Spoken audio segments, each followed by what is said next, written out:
Okay, तो हमारा जो ये टॉपिक है that is full wave rectifier. ये रेक्टिफायर में सेकंड टाइप जो होता है वो है full wave rectifier. Full rectifier क्या होता है, जैसे मैंने आपको बताया था कि इसमें फुल वेव मिलती है, या ये कहें कि पॉजिटिव हाफ साइकिल और नेगेटिव हाफ साइकिल दोनों में ही वेव फॉर्म्स मिलती हैं। ये फुल रेक्टिफायर दो तरह का होता है। सबसे पहला टाइप होता है जिसे कहते हैं centre tapped transformer. Centre tapped transformer full wave rectifier. ठीक है, मैं शॉर्ट में FWR लिख रहा हूं, आप समझिएगा इसको। FWR मतलब फुल रेक्टिफायर। तो centre tapped transformer full rectifier क्या होता है, इसका मैंने आइडिया आपको दिया था कि हमारे पास एक स्पेशल तरह का ट्रांसफार्मर होता है जिसमें प्राइमरी साइड में 2 टर्मिनल्स होते हैं लेकिन सेकेंडरी साइड में 3 टर्मिनल्स होते हैं। ठीक है, और जो तीसरा टर्मिनल होता है वो सेकेंडरी वाइंडिंग के बीचों बीच निकला होता है, और ये एक स्पेशल तरह का ट्रांसफार्मर होता है, इसे कहते हैं सेंटर टैप्ड ट्रांसफार्मर। और इससे अगर रेक्टिफायर बनाते हैं तो वो कहलाता है फुल वेव रेक्टिफायर। तो जैसे मैंने आपको बताया था पहले लेक्चर में कि इसमें 2 डायोड्स हम लोग यूज करते हैं। तो एक डायोड 0 से पाई तक कंडक्ट करता है, और जो दूसरा डायोड होता है वो पाई से 2 पाई कंडक्ट करता है। फिर 2 पाई से 3 पाई में पहला वाला डायोड कंडक्ट करेगा, फिर 3 पाई से 4 पाई में दूसरा वाला डायोड कंडक्ट करेगा। इस तरह से ये प्रोसेस चलता रहता है और हमें फुल वेव मिलती रहती है। तो सबसे पहले इसका डायग्राम बनाते हैं हम लोग। एक ट्रांसफार्मर बनाएंगे।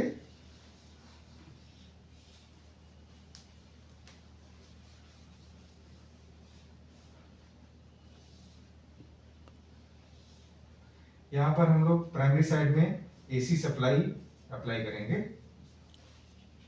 और ये अज्यूम करेंगे कि ट्रांसफार्मर के सेकेंडरी पर इन 2 टर्मिनल्स के बीच में जो टोटल वोल्टेज इंड्यूस हो रहा है वो मिल रहा है 2 Vm sin ओमेगा t। ये हमारा एजम्पशन है, ताकि जब हम इसको सॉल्व करेंगे, जब इसके पैरामीटर्स निकालेंगे, तो इसको हम दूसरे जैसे कि हाफ वेव रेक्टिफायर है या ब्रिज टाइप फुल रेक्टिफायर है उनसे कंपैरिजन कर सकें। इसलिए हमारा एजम्पशन है कि इसके इसके सेकेंडरी वाइंडिंग के दोनों टर्मिनल्स के बीच में जो वोल्टेज इंड्यूस होगा वो हो जाएगा 2 Vm sin omega t। Okay, तो इसमें अभी ये सेंटर टैप्ड ट्रांसफार्मर नहीं बना है। हम एक काम करते हैं, यहां बीच में एक और वायर बना देते हैं।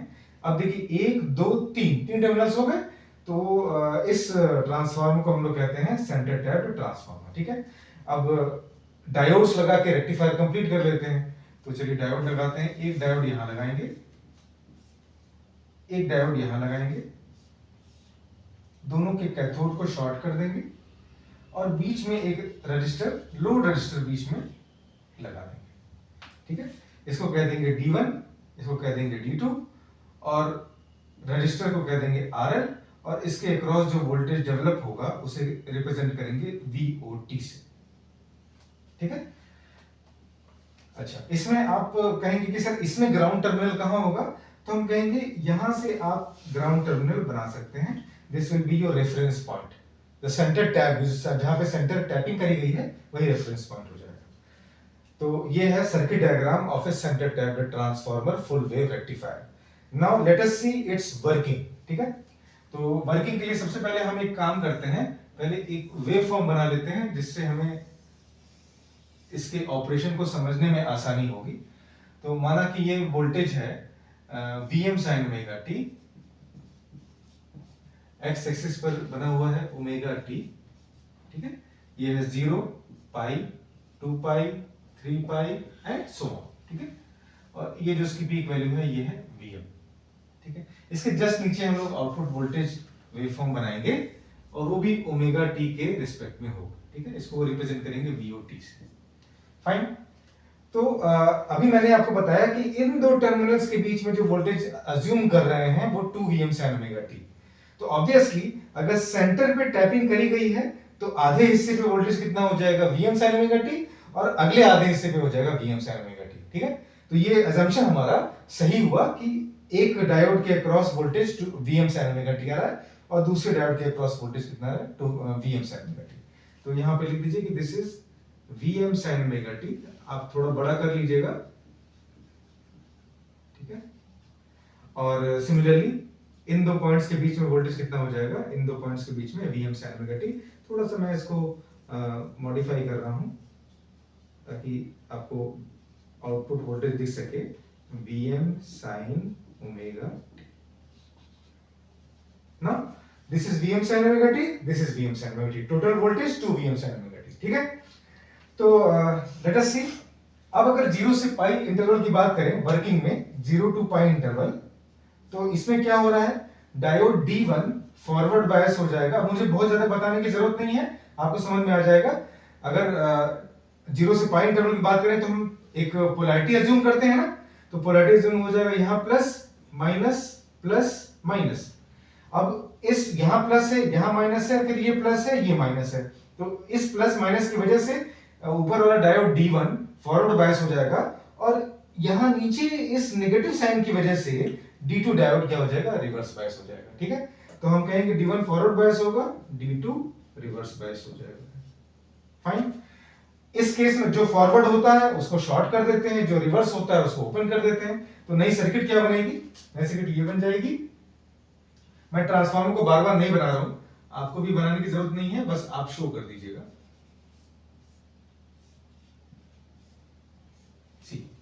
इतना सफिशिएंट है दिखाने के लिए कि ऊपर वाला जो डायोड है D1 ये शॉर्ट सर्किट हो गया है, ये शॉर्ट सर्किट हो गया है, और नीचे वाला जो डायोड D2 है ये ओपन सर्किट हो गया, ठीक। तो ये हो जाएगा RL, और ये वोल्टेज है plus minus Vm sin omega t, और this is plus minus Vm sin omega t। Is it okay? अच्छा, ऑब्वियसली चूंकि डायोड D1 कंडक्ट कर रहा है या ऑन है या फॉरवर्ड बायस में है, तो इसमें करंट ऐसे फ्लो करेगी, डायोड के डायरेक्शन में ऐसे फ्लो करेगी, ठीक है। और लोड पर एक वोल्टेज ड्रॉप हो जाएगा जिसको हम लोग लिख सकते हैं VOT, ये, और ये हो जाएगा प्लस, ये हो जाएगा माइनस। ओके, तो हम यहां से डायरेक्टली कह सकते हैं कि आउटपुट वोल्टेज कितना हो जाएगा, the output voltage will be equal to, VOT will be equal to Vm sin omega t, ठीक है। ठीक, अब पाई से 2 पाई इंटरवल की बात करें तो पहले इस 0 से पाई के लिए वेवफॉर्म बना ले।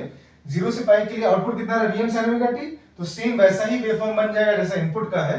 तो 0 से लेके पाई तक सेम वेवफॉर्म बन जाएगा जैसे इनपुट का है, 0 to pi, this is Vm। एक हाफ साइकिल हो गई, अगले हाफ साइकिल में आते हैं पाई से 2 पाई।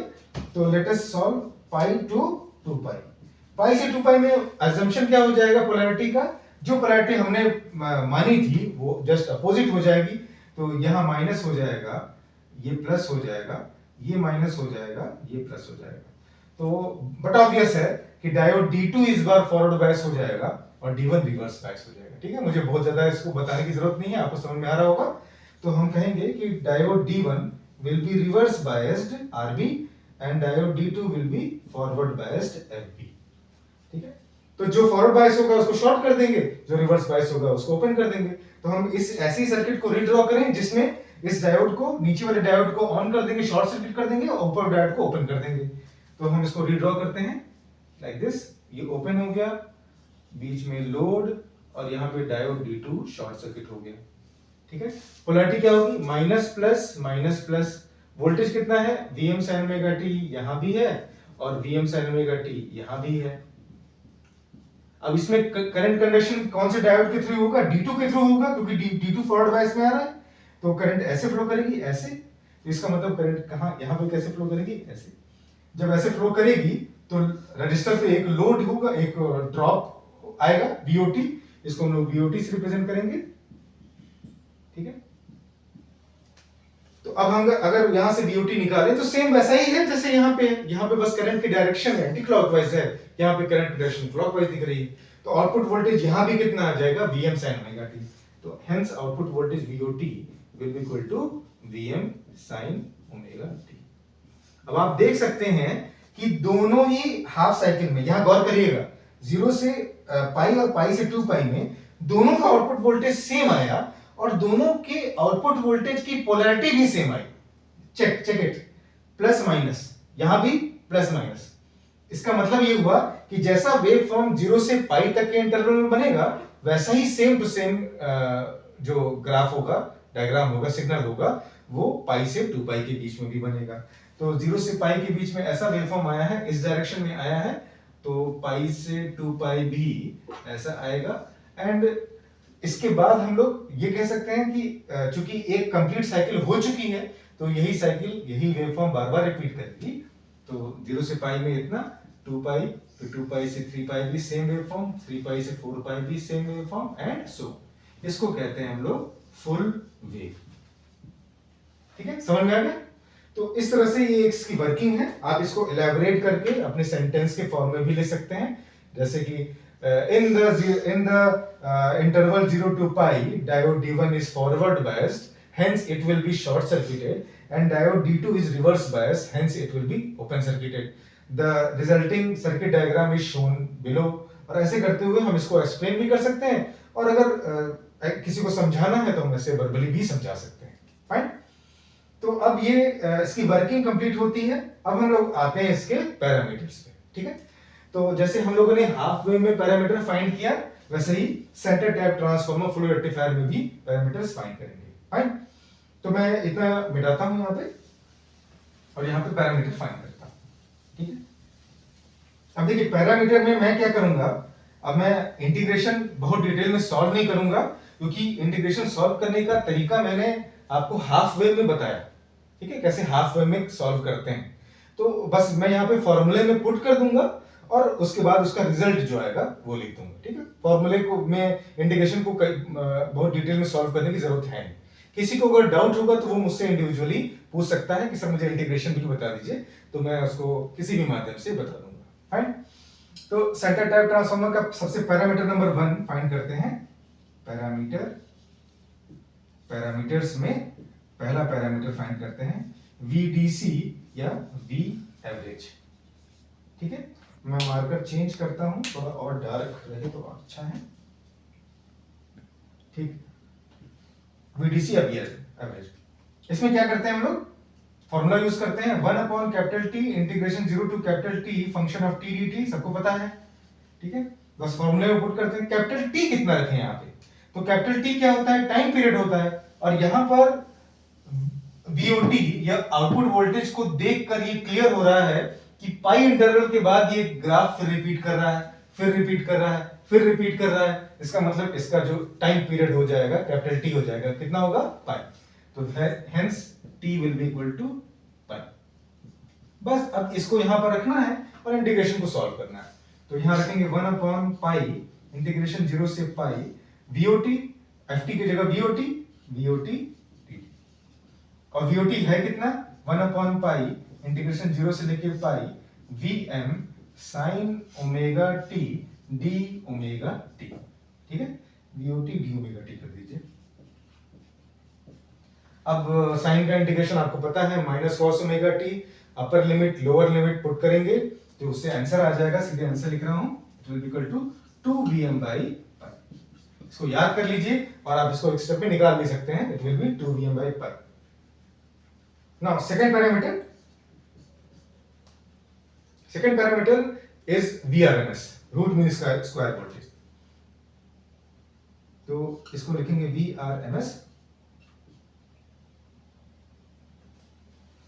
VRMS को हम लोग कैसे कर सकते हैं, इसका फॉर्मूला क्या होगा, 1/T अंडर रूट में 1/T integration 0 to T function square T dt। ठीक, अब इसमें पुट करना है वैल्यूज, आंसर निकालना है। आप लोग कर सकते हैं आसानी से। हम एक बार और वैल्यू रख देते हैं, 1/पाई integration 0 to pi function square T मतलब V0 square T। V0 square T कितना हो जाएगा, Vm square sine square omega T d omega T। Is it okay? अब यहां पे साइन स्क्वायर थीटा को हम लोग लिख सकते हैं 1 minus cos 2 theta by 2, 1 minus cos 2 omega t by 2। Solve करेंगे, एक दो स्टेप पे सॉल्व करेंगे तो इसका आंसर आ जाएगा। मैं डायरेक्टली इसका आंसर लिख रहा हूं Vm बाई रूट 2। ठीक है, तो अब समराइज कर दें इसको। जो दो चीजें यहां पर हैं, पहला डीसी वोल्टेज या एवरेज वोल्टेज कितना आता है 2Vm बाई पाई, और आरएमएस वोल्टेज कितना आता है Vm by root 2।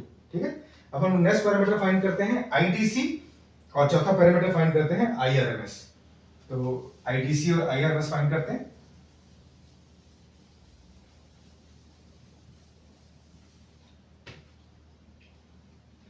Third parameter is IDC. तो आईडीसी कितना हो जाएगा, ये हो जाएगा वीडीसी डिवाइडेड बाई आरएल। ठीक है, तो वीडीसी कितना आया था 2vm बाई पाई और इनटू आरएल। और हमको पता है, हम मानते हैं, let us take vm upon RL is equal to im। ठीक है, तो हम लोग इसको कह सकते हैं, ये क्या हो जाएगा 2im बाई पाई। तो थर्ड पैरामीटर आईडीसी या इसको आई एवरेज भी कहते हैं, वो कितना आ गया 2im by pi. Now fourth parameter that is IRMS.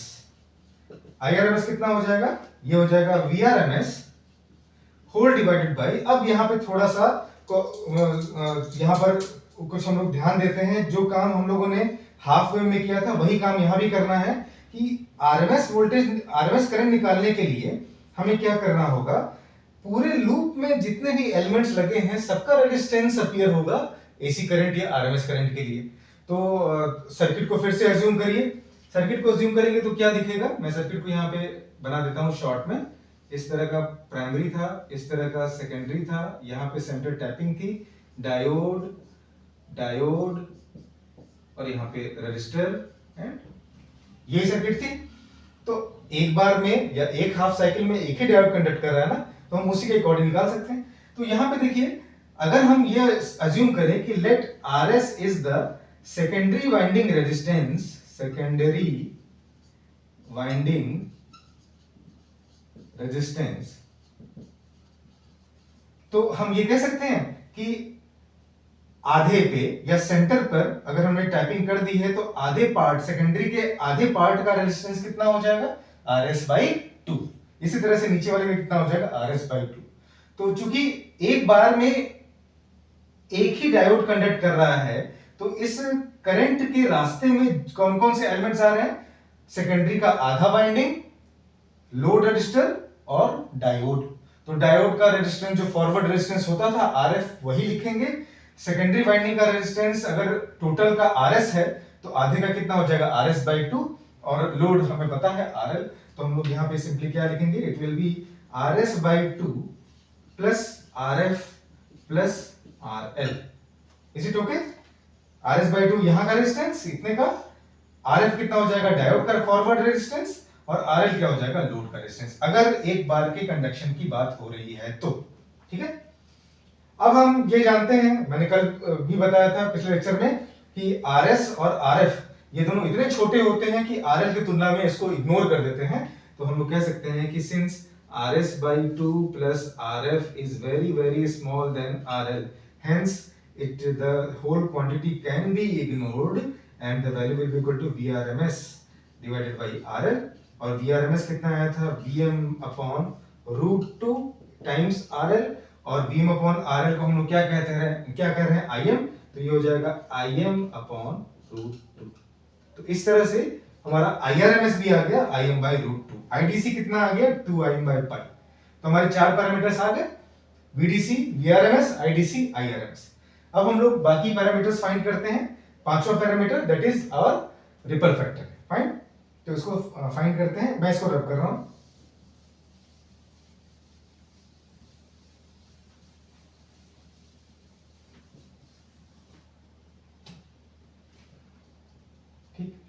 Now let us find fifth parameter, that is ripple factor। ripple factor, तो ripple factor को हमने RF से रिप्रेजेंट किया था, R डॉट F से, और ये होता है अंडर रूट में फॉर्म फैक्टर का स्क्वायर -1। फॉर्म फैक्टर को मैंने डिफाइन किया था, it is the RMS value या RMS voltage upon average voltage. तो RMS वोल्टेज हमने निकाला, RMS वोल्टेज कितना आ रहा है Vm अपॉन रूट 2 और whole divided by V average. V average कितना आ रहा है 2Vm बाई पाई।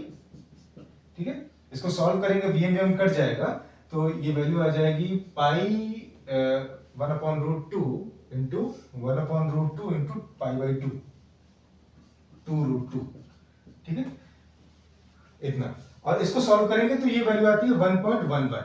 तो फॉर्म फैक्टर की वैल्यू कितनी आ रही है 1.11। ठीक है, ये याद रखिएगा। The form factor for a full wave is given by 1.11। अब रिपल फैक्टर का निकालना है तो हम लोग फॉर्मूले में पुट कर दें। Ripple factor will be equal to under root में फॉर्म फैक्टर का स्क्वायर, मतलब 1.11 का स्क्वायर minus 1, that is equal to, इसको सॉल्व करेंगे तो ये वैल्यू कितनी आ जाएगी, 0.48। ठीक है, रिपल फैक्टर। तो यहां पर अगर रिपल फैक्टर 0.48 आ रहा है तो परसेंटेज में क्या लिख सकते हैं, 48%। तो ripple factor will be equal to 48%। ठीक है, अप्रोक्सीमेटली 48%। फाइन। अब हम लोग छठा पैरामीटर फाइंड करते हैं, दैट इज आवर एफिशिएंसी। ठीक, वैल्यूज अभी नोट करते चलिए। 5 पैरामीटर्स हम लोग निकाल चुके हैं। ठीक है, पांचों को अभी समराइज कर देंगे जैसे हाफ में समराइज किया था। छठा, सातवां, आठवां निकाल लें, उसके बाद सबको समराइज कर देंगे, फिर कंपैरिजन करेंगे बाद में कि कौन सा पैरामीटर किस में बेटर होता है, किस में इंफीरियर होता है। फाइन। तो एफिशिएंसी कितना होता है, एफिशिएंसी होता है output power upon input power. तो P आउटपुट में DC मिल रहा है और P इनपुट में AC दिया गया था। AC से DC कन्वर्टर तभी कहते हैं इसको। तो output power upon input power, और आउटपुट पावर को क्या लिख सकते हैं, ये हो जाएगा IDC का square into RL divided by AC power कितना हो जाएगा, IRMS का स्क्वायर इनटू, वही हो जाएगा RS/2 plus RF plus RL। ठीक है, अब ये बार बार बताने की मुझे जरूरत नहीं है, ये कितना हो जाएगा, RS/2 plus RF plus RL। तो अब यहाँ पे ये तो एफिशिएंसी है, लेकिन अगर मैक्सिमम एफिशिएंसी कहेंगे तो कितना होगा, तब हम ये कहेंगे कि भाई इसको हम लोग इग्नोर कर सकते हैं, मतलब इस क्वांटिटी को इग्नोर कर सकते हैं RL के रिस्पेक्ट में, इसके रिस्पेक्ट में, तो तब हम कहेंगे कि वो मैक्सिमम एफिशिएंसी होगी। क्यों होगा, लास्ट में बताया था कि RS/2 प्लस RF की जो वैल्यू होती है, ये अगर RL से बहुत छोटी है तो इग्नोर कर देंगे, तो डिनोमिनेटर छोटा हो जाएगा तो पूरी क्वांटिटी क्या हो जाएगी, बढ़ जाएगी, तब उसको कहेंगे मैक्सिमम एफिशिएंसी। ठीक है, तो यहां पर हम लोग अज्यूम कर लें कि if RS/2 plus RF is very very less than RL, then this whole quantity can be ignored। तो क्या बचेगा, RL बचेगा, RL कट गया तो बचेगा IDC का स्क्वायर अपॉन IRMS का स्क्वायर। ठीक है, तो इसकी वैल्यू को अगर पुट करें हम लोग तो क्या आएगा, IDC की वैल्यू यहां पर पुट कर सकते हैं, यहां पे तो यहां लिख सकते हैं IDC का स्क्वायर अपॉन, IDC कितना आया था, 2Im/पाई। ठीक है, IDC कितना था, इसका स्क्वायर कर देंगे तो 2Im/पाई का whole square whole divided by IRMS का स्क्वायर। IRMS का स्क्वायर अगर करेंगे तो कितना हो जाएगा, Im/√2 का स्क्वायर। ठीक है, अब कुछ नहीं है, यहां पे ऊपर Im स्क्वायर है, नीचे Im स्क्वायर कट जाएगा और कुछ न्यूमेरिकल वैल्यूज हैं, तो इसका मान कितना आ जाएगा, हम डायरेक्टली यहां कह सकते हैं इसका मान यहां पे आ जाएगा। तो इसको लिख सकते हैं हम लोग, एफिशिएंसी कितना आ जाएगा, मैक्सिमम एफिशिएंसी कितनी हो जाएगी, इट विल बी अप्रोक्सीमेटली 81%। तो इट विल बी अप्रोक्सीमेटली 0.81, या इसको अगर परसेंटेज में शो करें तो 81%। तो अभी तक हम लोगों ने क्या निकाला, इसे हम लोग ईटा से रिप्रेजेंट करते हैं, ऐसे रिप्रेजेंट करते हैं ईटा से। ठीक है, तो मैक्सिमम एफिशिएंसी 0.81, रिपल फैक्टर 48% या 0.48, और बाकी 4 पैरामीटर जिसके बेसिस पर ये दोनों पैरामीटर्स निकले हैं वो आपको बता दिए। टोटल 6 पैरामीटर्स हो गए। अब हम लोग 2 पैरामीटर्स और निकाल लेते हैं, that is peak inverse voltage and transformer utilization factor. तो ये हमारा सेंटर टैब कंप्लीट हो जाएगा। तो let us find the rest 2 parameters, that is peak inverse voltage, जिसको पीक रिवर्स वोल्टेज भी कहते हैं, और ट्रांसफार्मर यूटिलाइजेशन फैक्टर, या जिसको TUF भी कहा जाता है। ठीक है, तो 7th parameter is peak inverse voltage, PIV या PPIV या PRV। ठीक है, अब मैं इसका फुल फॉर्म नहीं लिख रहा हूं, आप लिख लीजिएगा, पीक इनवर्स वोल्टेज या पीक रिवर्स वोल्टेज। क्या होता था आप लोग पिछले लेक्चर में देख सकते हैं, मैंने समझाया था कि what is peak inverse voltage. ठीक, तो इसको निकालने के लिए मैंने एक तरीका बताया था कि हम लोग क्या करते हैं, सर्किट को बनाते हैं और देखते हैं कि जो डायोड रिवर्स बायस में है उसके अक्रॉस मैक्सिमम कितना वोल्टेज आ सकता है according to the given condition. तो हम सर्किट को फिर से बनाते हैं, लेकिन अब हम लोग किसी एक इंटरवल का 0 से पाई का या पाई से 2 पाई के हिसाब से बनाते हैं। तो 0 से पाई में हमने देखा था कि D1 डायोड शॉर्ट सर्किट हो रहा है, D2 ओपन हो रहा है, तो हम इसको बना देते हैं। Let us take D1 is short circuit, यहाँ पे लोड रजिस्टर लगा हुआ है, और D2 ओपन सर्किट। मुझे ट्रांसफार्मर बार बार बनाने की जरूरत नहीं, मैं फिर से कह रहा हूं, ट्रांसफार्मर आपको एक बार बनाना है और उसमें ही आपको समझा देना है कि ये किस तरह का स्पेशल ट्रांसफार्मर है, फिर बाद में उसका कोई काम नहीं है, उससे जो वोल्टेज इंड्यूस हुआ है उसका काम है, ठीक है।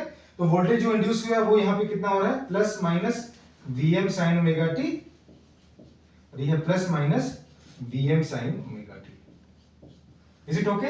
ये लोड रजिस्टर है RL और इसके अक्रॉस वोल्टेज कितना डेवलप हुआ है, VOT, लाइक दिस, ठीक है। और VOT की जो पोलैरिटी है वो क्या है, दिस प्लस दिस माइनस, क्योंकि ये अभी हमने वर्किंग से देखा था कि VOT का पोलैरिटी क्या है। तो आप देखिए यहां पर ये जो इधर D2 डायोड लगा था ये रिवर्स बायस है, तो रिवर्स की कंडीशन पे आ गए। अब मान लेते हैं यहां का वोल्टेज कितना है, V डैश। अब हम क्या करते हैं, इस लूप में KVL लगा देते हैं या इस पाथ में KVL अप्लाई कर देते हैं और वहां से V डैश की वैल्यू निकाल लेते हैं, दैट्स इजी। तो V डैश यहां पर जो माना गया है इसमें ऑब्वियसली यहां माइनस होगा, यहां प्लस होगा। देखिए यहां ऐसा डायोड लगा हुआ था, अगर ये डायोड रिवर्स बायस में आना है तो ऑब्वियसली इसके एनोड पर नेगेटिव और कैथोड पे पॉजिटिव होना चाहिए, तो वही पोलैरिटी हमने यहां माइनस और यहां प्लस के रूप में मान लिया, ठीक। अब यहां पे KVL अप्लाई कर लीजिए किसी भी डायरेक्शन से, मान लिया कि ऐसे अप्लाई कर लेते हैं, ठीक है, क्लॉकवाइज। तो लिख सकते हैं Vm sin omega T plus VOT minus V dash is equal to 0। तो V डैश की वैल्यू आ जाएगी Vm sin omega T plus VOT, ठीक है। और VOT की वैल्यू कितनी आई थी, याद करिए कितनी आई थी Vm sin ओमेगा टी।